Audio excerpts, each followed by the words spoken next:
نحمدہ و نصلی علی رسول الکریم اما بعد فاعوذ باللہ من الشیطان الرجیم بسم اللہ الرحمن الرحیم رب اشرح لی صدری ویسر لی امری واحلل عقدۃ من لسانی یفقہوا قولی واجعل لی وزیرا من اہلی فإما پھر اگر تثقفنہم آپ پائیں انہیں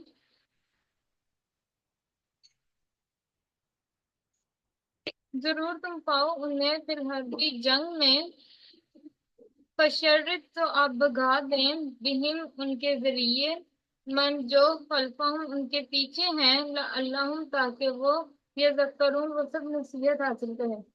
پھر اگر آپ انہیں میدان جنگ میں پائیں تو انہیں ایسی سزا دیں کہ ان کے ذریعے ان کے پچھلوں کو سبق حاصل کر دیں تاکہ وہ سبق دے دیں تاکہ وہ سب نصیحت پکڑیں۔ اچھا یہاں پر جو ہے وہ فَإِمَّا تَسْقَفَنَّهُمْ، اگر آپ انہیں پائیں، کن کو پائیں؟ جو وعدے کی خلاف ورزی کرنے والے ہیں، عہد شکن لوگوں کو اگر آپ پائیں، کہاں پائیں؟ فی الحربی، جنگ میں، یعنی آمنے سامنے آپ کے آگے ہیں نا، تو اللہ تبارک و تعالیٰ فرما رہے ہیں فشرد بہم، تو بگا دو ان کو۔ اصل میں نا یہ لفظ جو ہے نا شرر، تشرید یا شرارت، ایک عربی میں لفظ استعمال ہوتا ہے شرارت بھی یا تشرید۔ اس کا معنی یہ ہوتا ہے کہ میں نے اس سے ایسا برتاؤ کیا کہ اسے دیکھ کر دوسرے لوگ اس جیسا کام نہ کریں، ٹھیک ہے۔ تشرید جو لفظ ہے نا یہاں پر فشرد، یہاں انہوں نے جو ہے وہ معنی کیا ہوا ہے تو بگا دو ان کو۔ لیکن اگر جو ہے اگر عربی لٹریچر میں دیکھیں تو جو تشرید کا لفظ ہے اس کا معنی یہ ہوتا ہے کہ میں کسی بندے کے ساتھ ایسا برتاؤ کروں کہ اسے دیکھ کر دوسرے لوگ اس جیسا کام نہ کریں۔ تو اللہ تبارک و تعالیٰ فرما رہے ہیں کہ اگر تم ان کو پاؤ جو عہد شکن ہیں، ٹھیک ہے، تو ان کے ساتھ ایسا سلوک کرو کہ جو دوسرے جو ہے وہ اس سے عبرت حاصل کر سکے۔ اور دوسرے کون ہیں؟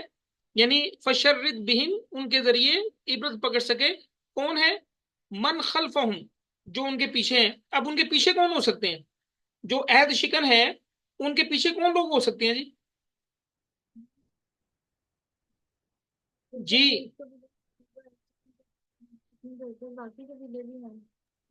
جن کے دلوں میں بھی کجی اور انہوں نے بھی وہی کچھ کرنا ہو ہاں، جو انہوں نے کیا ہے۔ دلوں میں کجی اور انہوں نے بھی وہی کچھ کرنا ہو۔ اس میں جو ہے جیسے کفار مکہ جو ہے وہ یہودیوں کو اکساتے رہتے تھے، ٹھیک ہے، اور دوسرے کفار بھی ہو سکتے ہیں، ٹھیک ہے، یا ان کے پیچھے جو معاہدہ ہے وہ بھی اچھا نہیں، خیر یہ تو آگے آ جائے گا۔ من خلفہم لعلہم یذکرون، تاکہ جو ہے وہ مرعوب ہو سکیں، لعلہم یذکرون، تاکہ وہ سبق حاصل کر سکیں۔ یہ بات کی پوائنٹ کلیئر ہو گیا جی کہ نبی صلی اللہ علیہ وسلم کو یہ فرمایا جا رہا ہے کہ اگر آپ لوگ جو ہے وہ جنگ میں ان عہد شکن لوگوں کو پائیں تو ان کو وہ سزا دیں کہ ان کو دیکھ کے دوسرے بھی عبرت پکڑ لیں، ٹھیک ہے۔ وہ دوسرے کون؟ من خلفہم، جو ان کے پیچھے ہیں، یعنی ان کو ابھارنے والے یا ان کے علاوہ، ٹھیک ہے، جو عہد شکنی کر سکتے ہیں ان کو جو ہے وہ پتہ چل سکے کہ بھائی یہ عہد شکن کے ساتھ یہ معاملہ کرتے ہیں، اگر آمنے سامنے آ جائے نا تو ان کو چھوڑتے نہیں ہیں، ان کی خوب ٹھکائی کرتے ہیں۔ آگے چلو بیٹا۔ اچھا اب یہاں پر نا میں مزید آپ کو تھوڑا سا بتاتا چلوں کہ یہ خیر میں نے آپ کو سارا کچھ تھوڑا سا بتا بھی دیا تھا کہ کس طرح جو ہے وہ بدر کے موقع پر جو ہے سوری یہ غزوہ احد کے موقع پر جو ہے انہوں نے کیسے جو ہے وہ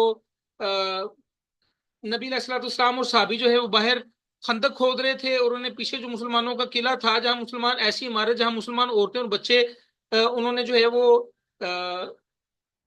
پناہ لی ہوئی تھی، تو وہاں انہوں نے حملہ کر دیا تھا یہودیوں نے۔ حالانکہ جو ہے وہ یہودیوں کا پہلے معاہدہ ہوا تھا کہ بھائی مسلمانوں اور یہودیوں کا آپس میں معاہدہ ہوا تھا، ٹھیک ہے۔ اسی طرح جو ہے وہ بنو کینکا نے جو ہے وہ ان ساری خاتون کو کیسے جو ہے وہ برہنہ کر دیا تھا، تو خیر ان کی ٹکائی ہوئی تھی۔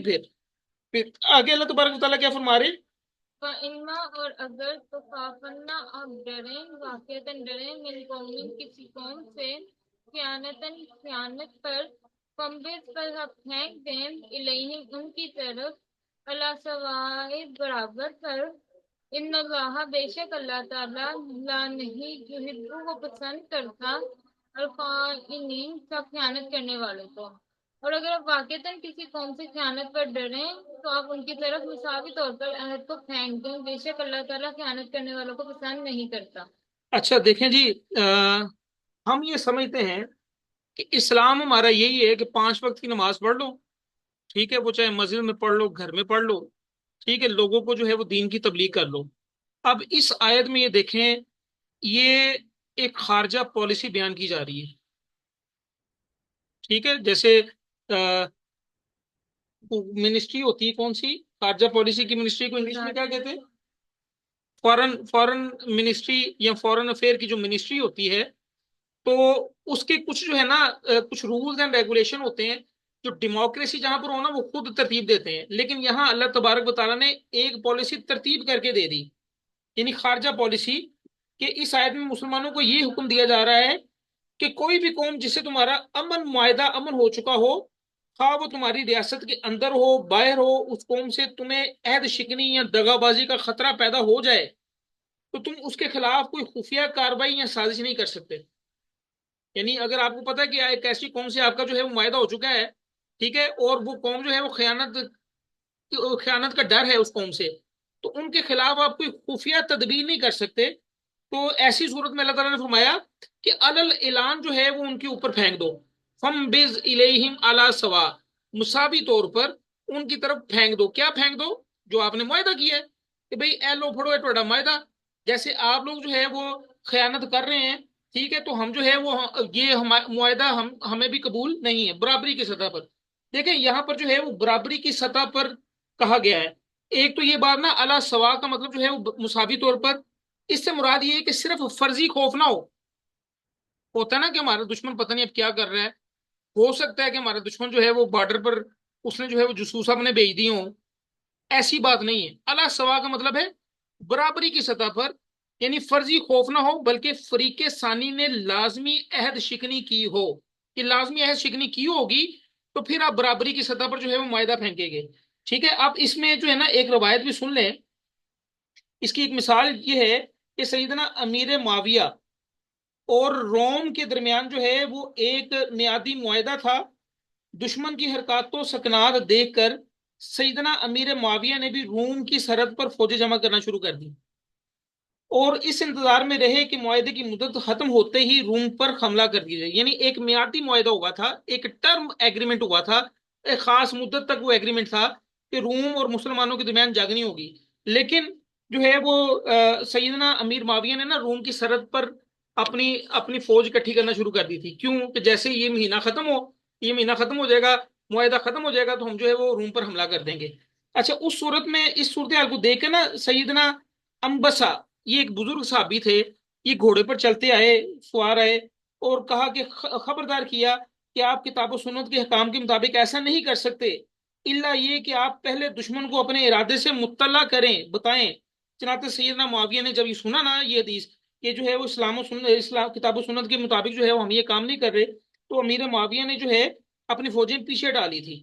اچھا، ایک اور بات یہاں پر قابل غور ہے،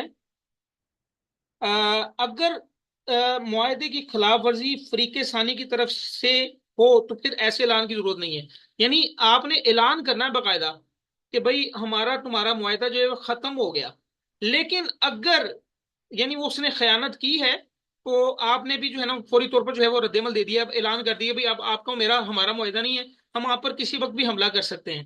اچھا، اب اگر جو ہے نا فریق ثانی نے جو ہے واقعی جو ہے وہ خلاف ورزی کی ہے تو پھر اعلان کی ضرورت نہیں ہے، فریق ثانی کی بد عہدی کو ہی اعلان جنگ سمجھا جائے گا۔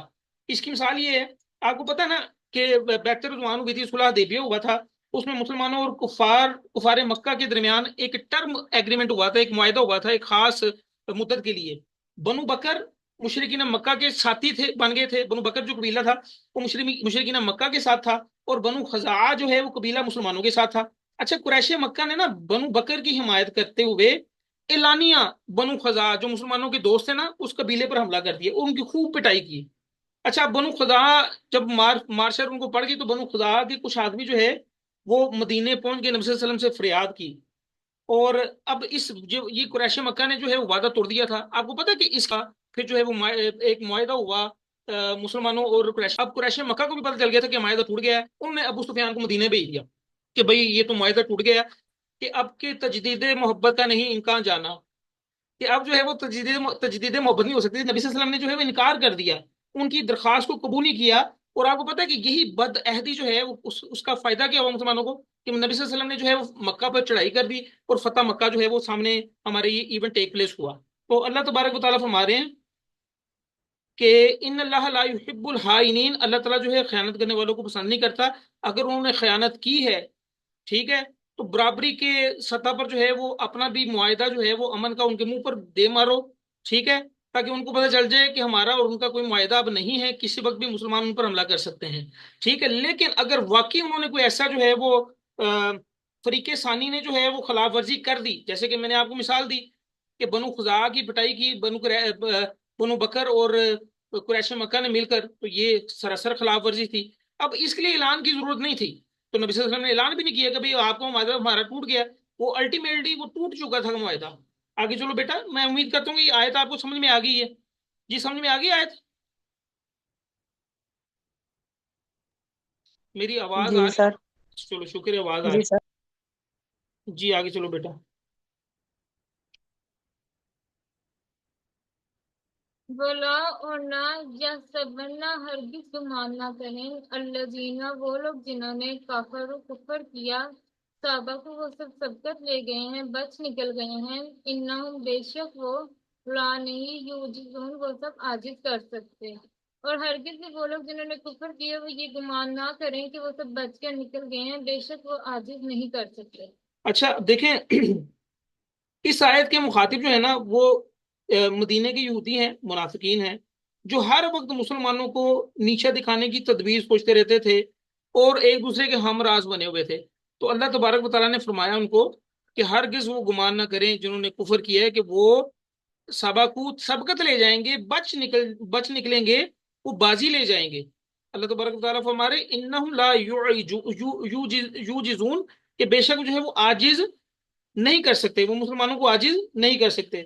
تو ان کا جھوٹ، دغا، مکر و فریب، عیاری مکاری، ان کی سازشیں اسلام کا راستہ روکنے میں کبھی کامیاب نہیں ہو سکتی. ٹھیک ہے، یہ چونکہ عہد شکنی کی بات چل رہی ہے، اور آپ کو پتہ ہے کہ یہ جو یہودی تھے مدینے کے اور منافقین جو تھے، ان کے متعلق ان کو بھی اللہ تبارک و تعالیٰ نے یہ شاید میں لپیٹ دیا کہ بھئی آپ لوگ بھی اسی طرح کے لوگ ہو.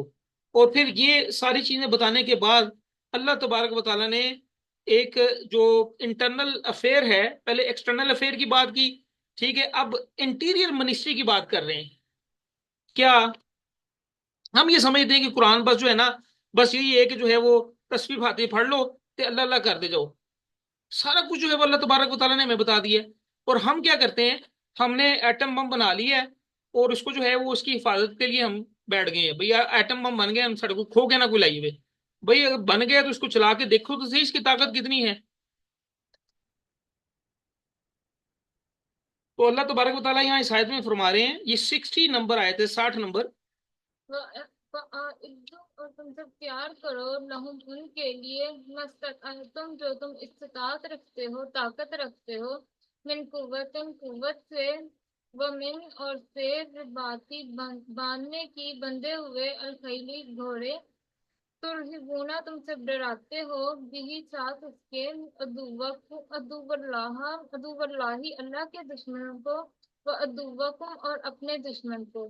اور تم سب ان کے لیے تیار رکھو جو جتنی تم استطاعت رکھتے ہو قوت اور بندھے ہوئے گھوڑوں سے، تم سب انہیں ڈراتے ہو اللہ کے دشمنوں کو، اور اپنے دشمنوں کو تم سب اس کے ذریعے ڈراتے ہو. وَأَعِدُّوا لَهُمْ، اور ان کے لیے تم تیار رکھو، مستطعتم، جو تم استطاعت رکھتے ہو. یہ مسلمانوں کو کہا جا رہا ہے، حکم دیا جا رہا ہے، من قوہ، قوت سے. اچھا اب قوہ جو ہے وہ یہاں پر نکرہ، قوت کا لفظ جو ہے نا وہ نکرہ استعمال کیا گیا، معرفہ استعمال نہیں کیا. ٹھیک ہے، یعنی عام لفظ استعمال کیے طاقت کے لیے. یعنی جنگ کی تیاری کی کسی ایک ہتھیار پر موقوف نہیں ہے، ہر قسم کا ہتھیار تیار رکھو. ٹھیک ہے، وہ من رباط الخیلی، بندے ہوئے گھوڑوں سے کیا مراد، یعنی ہر قسم کا گھوڑا جو ہے نا وہ جنگ کے لیے استعمال نہیں ہوا کرتا تھا. بندے ہوئے گھوڑوں سے مراد یہ کہ ایسے گھوڑے جن کو آپ نے باندھ کے رکھا ہوا ہے، اور جیسی جنگ چھڑے گی آپ ان کو کھول کے جو ہے وہ میدان جنگ میں گھس جائیں گے. یہ اس سے مراد یہ ہے، وہ میرے رباط الخیلی، بندے ہوئے گھوڑوں سے. یہ مطلب نہیں کہ گھوڑے باندھ کے رکھ لو تو انہوں نے استعمال نہ کرو. ٹھیک ہے، اب یہ جو ہے نا، اسپیشل گھوڑے. ہاں اسپیشل، اسپیشل گھوڑے سر. اسپیشل گھوڑے. یہ ایک میں نے روایت پڑھی تھی کہ نبی صلی اللہ علیہ وسلم نے، غالباً نبی صلی اللہ علیہ وسلم ہی تھے، انہوں نے جو ہے وہ دوڑ لگوائی تھی گھوڑوں کی. کچھ گھوڑے ایسے تھے جن کی دوڑ جو ہے وہ زیادہ یعنی میٹر پر زیادہ کلومیٹر پر محیط تھی، اور کچھ گھوڑے ایسے تھے جو بھی زیادہ تیار نہیں ہوئے تھے، ان کی جو دوڑ تھی نا، ریس جو تھی نا، وہ شارٹ پیریڈ کے لیے تھی، کم علاقے کم کلومیٹر کے لیے تھی۔ تو خیر اسپیشل گھوڑے ہوتے ہیں، اور یہ گھوڑے اور طاقت تیار کیوں رکھنی ہے؟ تر ہی بونا، اس لیے تیار رکھنی ہے کہ تم ڈراتے رہو اس سے، جو گھوڑے اور طاقت تم نے تیار رکھی ہے۔ کس کو ڈراتے رہو؟ ادو اللہ، اللہ کے دشمنوں کو، وہ ادو وکم، اور اپنے دشمنوں کو، ٹھیک ہے۔ اصل میں بیسیکلی جو ہے وہ ہم چونکہ اللہ تبارک و تعالیٰ کا کلمہ پڑھ چکے ہیں، لا الہ الا اللہ محمد رسول اللہ صلی اللہ علیہ وسلم، تو اس لیے جو ہے جو دوسرے لوگ جو ہیں جو نبی صلی اللہ علیہ وسلم کی نبوت کو نہیں مانتے، وہ ہمارے دشمن ہو چکے ہیں، ٹھیک ہے۔ تمہارے لیے یہی کافی ہے کہ ہم جو ہے وہ اللہ پر ایمان لائے ہیں اور اپنے رسول پر ایمان لائے ہیں، ٹھیک ہے۔ تو اللہ تبارک و تعالیٰ فرما رہے ہیں کہ یہ قوت اور یہ بندھے ہوئے گھوڑے اس لیے تیار رکھنے ہیں تاکہ تم ڈراتے رہو اللہ کے دشمن کو اور اپنے دشمن کو۔ اور آگے ایک اور آ رہے ہیں، ایک اور دشمن بھی آ رہے ہیں، لیکن میں تھوڑا سا نا یہاں پر آپ کو بتاتا چلوں کہ یہ قوہ جو ہے وہ قوت سے کیا مراد ہے۔ دیکھیں، حدیث میں آتا ہے کہ آپ صلی اللہ علیہ وسلم نے یہ آیت نمبر 60، یہی والی آیت جو ہے نا، تلاوت کی، اور پھر 3 دفعہ فرمایا، کیا فرمایا؟ یاد رکھو اصل قوت رمی ہے، یاد رکھو اصل قوت رمی ہے۔ پھر فرمایا یاد رکھو اصل قوت رمی ہے۔ رمی کا کیا مطلب ہوتا ہے جی؟ سر کنکریاں مارنا پھینکنا، شیطان کو۔ پھینکنا، پھینکنا، شیطان ضروری نہیں ہے۔ رمی کا مطلب ہوتا ہے پھینکنا، جیسے کہ ہم نے وما رمی تو اللہ رمی تھا، یہ ہم نے وما رمی تو اللہ، اس طرح کی آیت ہم نے پیچھے پڑھی کہ آپ نے جو ہے وہ پھونک، وہ جو مٹی لے کے اور کافروں پر نہیں ماری تھی، بلکہ وہ اللہ تعالیٰ نے ماری تھی۔ رمی کا لفظ وہاں پر آتا ہے۔ تو قوت جو ہے نا، اصل قوت جو ہے وہ رمی ہے، یعنی پھینکنا۔ اب یہ دیکھ لیں، ہمارے پاس جو ہے وہ ایٹم بم بن چکا ہے، لیکن ہم نے اس کو رمی نہیں بنایا۔ ایٹم بم بنا لیا ہے لیکن رمی نہیں بنایا، ہم اس کو کسی پر پھینک ہی نہیں سکتے، ٹھیک ہے۔ کتنے میزائل ہم نے بنائے ہوئے ہیں، میزائل کو بھی پھینکا ہی جاتا نا، ٹھیک ہے۔ تو اصل قوت جو ہے نبی صلی اللہ علیہ وسلم نے جو ہے وہ تقریباً 1450 سال پہلے بتا دی تھی کہ اصل قوت جو ہے وہ پھینکنا ہے۔ اب اس میں جو ہے نبی صلی اللہ علیہ وسلم کے زمانے میں اسلحہ جنگ میں تیر، نیزے، تلوار اور جنگی گھوڑے ہوتے تھے، ٹھیک ہے۔ اور دفاعی سامان میں ڈھال تھی، زرہ تھی، اور ہود وغیرہ تھے۔ جنگی تربیت کے لحاظ سے پہلا نمبر تیر اندازی کا تھا۔ تیر اندازی میں کیا ہوتا ہے؟ تیر پھینکے جاتے ہیں نا، تو نبی صلی اللہ علیہ وسلم جو ہے وہ تیر اندازی بڑے شوق سے کیا کرتے تھے۔ تو اس ضمن میں کچھ جو ہے نا وہ احادیث سن لیں، یہ دلچسپی بھی ہے، جس میں جو ہے وہ نبی صلی اللہ علیہ وسلم نے بھی دلچسپی لی اور ہمیں بھی لینی چاہیے۔ عقبہ بن عامر کہتے ہیں کہ آپ صلی اللہ علیہ وسلم نے ممبر پر یہ آیت پڑھی، یعنی یہی آیت وَأَعِدُّ لَهُم مَا اسْتَطَعْتُمْ، ٹھیک ہے، اور فرمایا قوت سے مراد تیر چلانا ہے۔ آپ صلی اللہ علیہ وسلم نے اسے 3 بار دہرایا اور فرمایا سن لو، اللہ تعالیٰ تمہیں زمین میں فتح دے گا اور محنت سے کفایت کرے گا، لہذا کوئی بھی تم میں سے اپنے تیروں سے کھیلنے میں سستی نہ کرے، ٹھیک ہے۔ اچھا، اس کے بعد جو ہے نیز آپ صلی اللہ علیہ وسلم نے فرمایا کہ جس نے تیر اندازی سیکھی پھر اسے چھوڑ دیا، ہم میں سے نہیں ہے، یا اس نے نافرمانی کی۔ یعنی تیر اندازی جو ہے جس نے سیکھ لی اور اس کو چھوڑ دیا، وہ ہم میں سے نہیں ہے، یا اس نے نافرمانی کی۔ یہ حدیث ہے مسلم کی۔ اچھا، اس کے بعد جو ہے ایک اور حدیث سنیں بخاری کی۔ آپ صلی اللہ علیہ وسلم قبیلہ اسلم کی ایک جماعت کے پاس سے گزرے، وہ تیر اندازی کر رہے تھے۔ ایک قبیلہ، اس کا نام کیا تھا؟ اسلم، اس کی جماعت کے پاس سے گزرے تو وہ تیر اندازی کر رہے تھے۔ رسول اللہ صلی اللہ علیہ وسلم نے فرمایا اے بنی اسماعیل، تیر اندازی کرو، بے شک تمہارے باپ بڑے تیر انداز تھے۔ یعنی حضرت اسماعیل علیہ السلام تیر انداز سے، حضرت ابراہیم علیہ السلام تیر انداز سے۔